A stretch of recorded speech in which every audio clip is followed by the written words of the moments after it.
Hi everyone, Mohammed Asif here from New Zealand. Today we're going to build a hydroponic system with PVC pipes. It's super easy, so let's get started.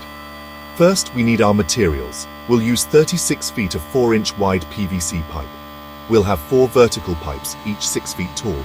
That's 24 feet. Then we need 3 horizontal pipes, each 4 feet long.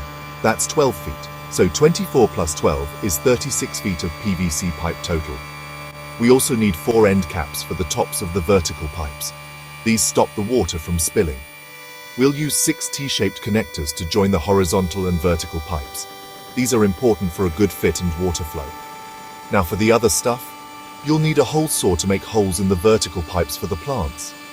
You'll also need net pots to hold your plants and the stuff they grow in, a water pump to move the water, and a container for the water and plant food. Finally, we need some hoses to connect everything. Before we start building, draw a quick sketch of your system. This helps you see how it will look and make sure you have everything you need. A good plan saves time and stops mistakes. Once you have your plan, let's build. Cut the PVC pipes to the right sizes, add the end caps, and connect everything with the T-shaped connectors. Make holes for the plants with the hole saw and put in the net pots. Set up the pump and water container, connect the hoses, and you're ready to grow. There you go, a simple hydroponic system. Happy gardening, everyone. Please like, subscribe, and click the bell for more DIY videos. See ya!